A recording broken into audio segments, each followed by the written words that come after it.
नमस्कार दोस्तों, बहुत बहुत स्वागत है आप सभी का एक बार फिर से। जी हाँ दोस्तों, पूरे दिन की कई महत्वपूर्ण और बड़ी खबर निकलकर सामने आ रही है। जानेंगे सब खबरों को विस्तार से। तो दोस्तों, खबरों में आगे बढ़ने से पहले वीडियो को एक प्यार भरा लाइक जरूर कर दे और ताज़ा खबरों को जानने के लिए चैनल को सब्सक्राइब भी जरूर कर ले। तो देखते हैं पहली बड़ी खबर क्या निकल कर आ रही है। नारायण राणे का ठाकरे पर हमला, बोले 39 साल साथ काम किया है, एक एक कर सारे राज खोलूंगा।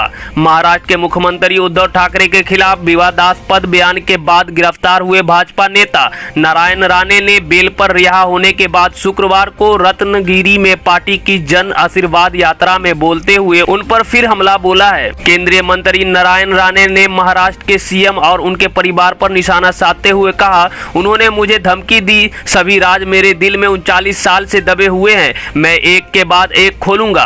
मंत्री नारायण राणे ने आगे कहा, मैंने उनके साथ 39 साल काम किया है, मैं बहुत कुछ जानता हूं, मुझे पता है कि किसने अपने ही भाई के पत्नी पर तेजाब फेंका है, यह किस तरह का संस्कार है। नारायण राणे ने आगे कहा, अगर आप गिरफ्तार करना चाहते हैं तो मैं कई खुलासे करूंगा, तो करो, मुझे डर नहीं है, कानून आपके और मेरे लिए समान है। अपनी गिरफ्तारी के बारे में बोलते हुए नारायण राणे ने आरोप लगाया कि शिवसेना के नेतृत्व वाला विपक्ष उनके और भाजपा के लिए लोगों की प्रतिक्रिया को स्वीकार नहीं कर सका, इसीलिए उन्होंने मुझे गिरफ्तार किया। नारायण राणे ने कहा, 200 पुलिसकर्मी मुझे गिरफ्तार करने आए, क्या कहें। केंद्रीय सूक्ष्म लघु और मध्यम उद्यम मंत्री नारायण राणे ने महाराष्ट्र के सीएम और उनके परिवार पर निशाना साधते हुए कहा, उन्होंने मुझे धमकी दी, सभी राज मेरे दिल में 39 साल से दबे हुए हैं, मैं एक के बाद एक खोलूंगा। उन्होंने आगे कहा, मैंने उनके साथ 39 साल काम किया है, मैं बहुत कुछ जानता हूं, मुझे पता है कि किसने अपने ही भाई की पत्नी पर तेजाब फेंका है,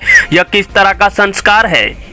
पुष्कर सिंह धामी ने खोला चुनावी पिटारा, तो राज्य कर्मचारी बोले वादा निभाओ सरकार। चुनावी साल में CM Pushkar Singh Dhami front foot पर बैटिंग कर रहे हैं। पुष्कर सिंह धामी के चुनावी पिटारे से आए दिन कुछ न कुछ निकल रहा है। इससे राज्य कर्मचारियों की चुनावी सालों में लंबित मांगों को पूरा करवाने की उम्मीदें बढ़ गई है।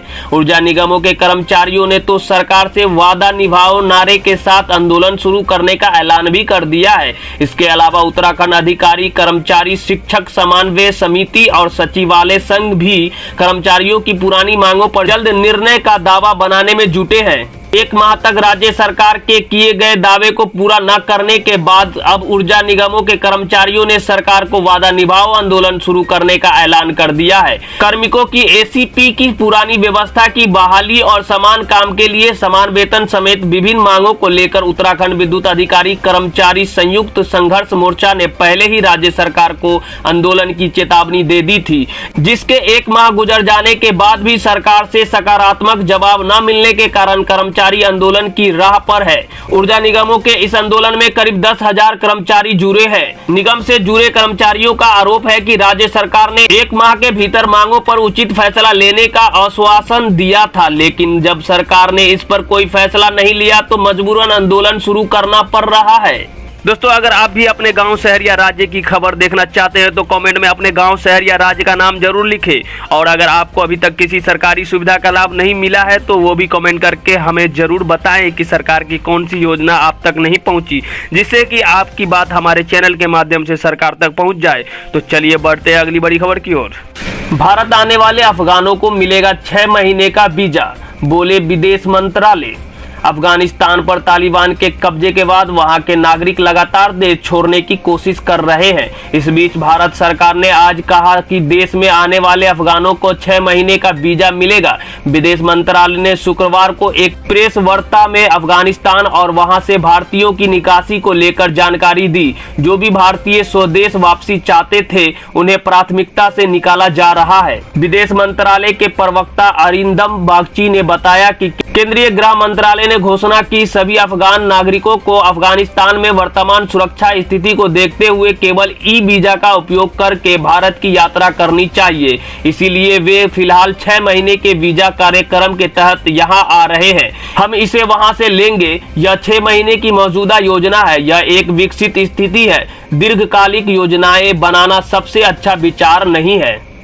सपा सांसद आजम खां और उनके बेटे की बड़ी मुश्किलें, 2 पैन कार्ड मामले में रामपुर कोर्ट ने तय किए आरोप। समाजवादी पार्टी के सांसद आजम खां और उनके बेटे अब्दुल्ला आजम के खिलाफ 2 पैन कार्ड बनवाने के मामले में आरोप तय हो गए हैं। एमपी एमएलए कोर्ट ने शुक्रवार को इस मामले में आरोप तय कर दिए हैं। इस मामले में कोर्ट अब 31 अगस्त को अगली सुनवाई करेगा। सहायक जिला शासकीय अधिवक्ता रामअवतार सिंह सैनी ने बताया कि कोर्ट में दायर चार्जशीट पर सांसद के अधिवक्ता ने आपत्ति लगाई थी, जिसे कोर्ट ने खारिज कर दिया था।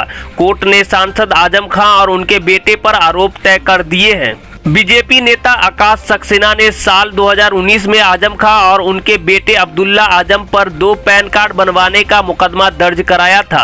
आरोप था कि विधानसभा चुनाव में अब्दुल्ला की उम्र 25 वर्ष से कम थी। सांसद ने फर्जीवाड़ा करके बेटे अब्दुल्ला का दूसरा पैन कार्ड बनवाया, जिसमें उम्र 26 साल दर्शाई गई। पुलिस ने इस मामले में सांसद आजम खां और उनके बेटे के खिलाफ धोखाधड़ी, फर्जी दस्तावेज तैयार करना, षड्यंत्र रचने आदि धाराओं में मुकदमा दर्ज किया था।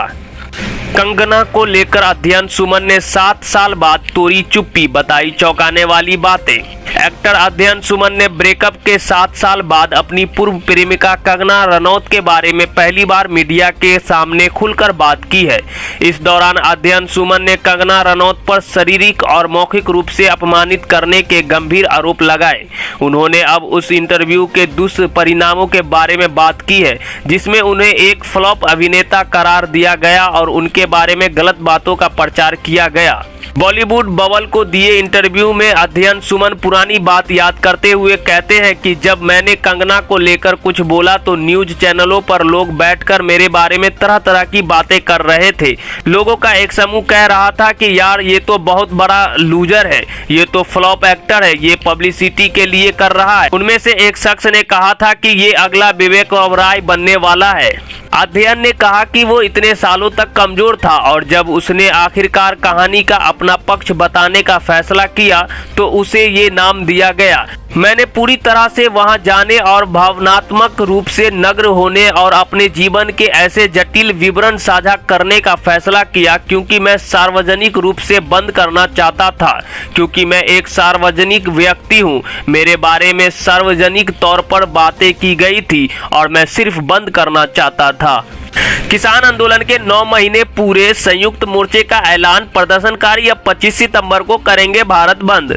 केंद्र सरकार के 3 नए कृषि कानूनों के विरोध में शुरू हुई किसान संगठनों के आंदोलन को 9 महीने पूरे हो गए हैं। किसान संगठनों के अब तक सरकार के साथ कई दौर की वार्ता हो चुकी है, हालांकि बातचीत का कोई नतीजा नहीं निकला है। किसानों संगठन चाहते हैं कि सरकार कानूनों को रद्द कर दे। उधर सरकार कह रही है किसान संगठन कानूनों में खामियां गिनाएं, लेकिन कानून वापस नहीं लिए जाएंगे।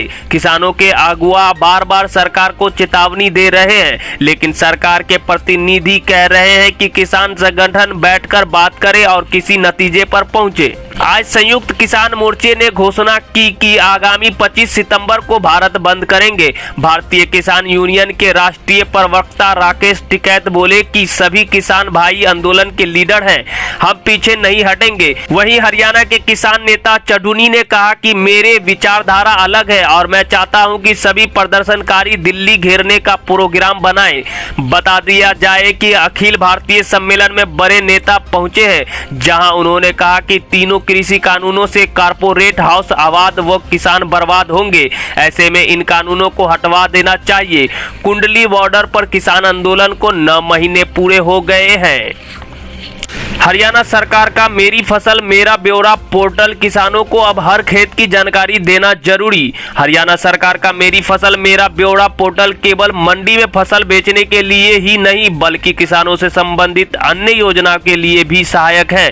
किसानों के लिए एक ही जगह पर सारी सरकारी सुविधाओं व योजनाओं की उपलब्धता और खेती से जुड़ी समस्याओं के लिए निवारण के लिए राज्य सरकार ने यह पोर्टल शुरू किया है। मेरी फसल मेरा ब्यौरा पोर्टल के बारे में एक अधिकारी अधिकारी ने बताया कि यह पोर्टल 31 अगस्त को बंद हो जाएगा। ऐसे में जिन किसानों ने अभी तक इस पोर्टल पर अपनी फसल या खाली जमीन का ब्यौरा नहीं दिया है, वे जल्द इस पर अपना ब्यौरा दर्ज कराएं। यह पोर्टल केवल मंडी में फसल बेचने के लिए ही नहीं बल्कि किसानों से संबंधित अन्य योजनाओं के लिए भी सहायक रहा है।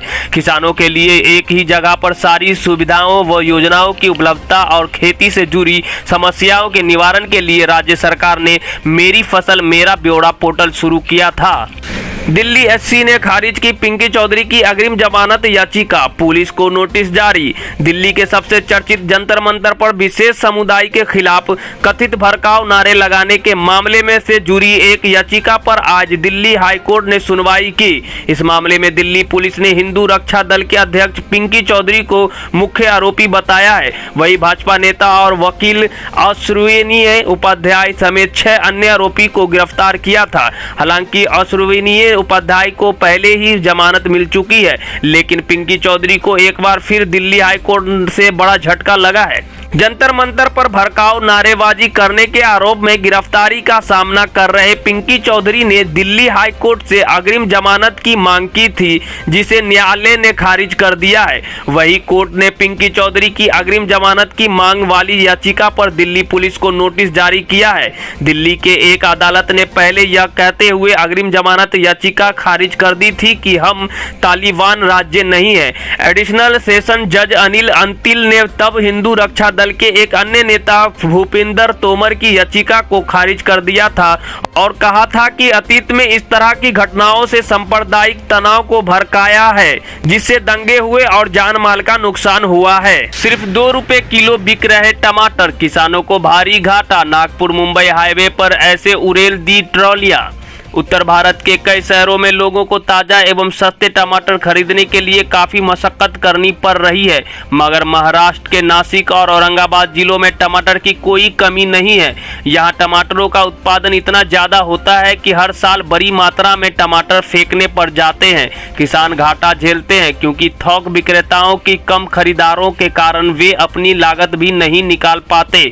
आज नागपुर मुंबई हाईवे पर कई गाँव कस्बों के किसानों ने जगह जगह कई टन टमाटर फेंके। किसानों ने कहा कि टमाटर के भाव 2 रुपए किलो तक लगाए गए, ऐसे भला कैसे मुनाफा हो सकता है। सराफा बाजार में सोने के दाम में 145 रुपए प्रति 10 ग्राम की गिरावट देखने को मिली। आज सोने का दाम 47,155 रुपए प्रति 10 ग्राम पर रहा। वही चांदी की कीमत में 842 रुपए प्रति किलोग्राम की गिरावट देखने को मिली। इससे चांदी की कीमत 63,215 रुपए प्रति किलोग्राम पर रहा। तो दोस्तों आइए जान लेते हैं आज के मौसम समाचार को। मौसम तेजी से बदल रहा है, अगस्त लगभग खत्म होने वाला है। देश के कई इलाकों में बारिश का अलर्ट प्रत्येक दिन जारी किया जा रहा है।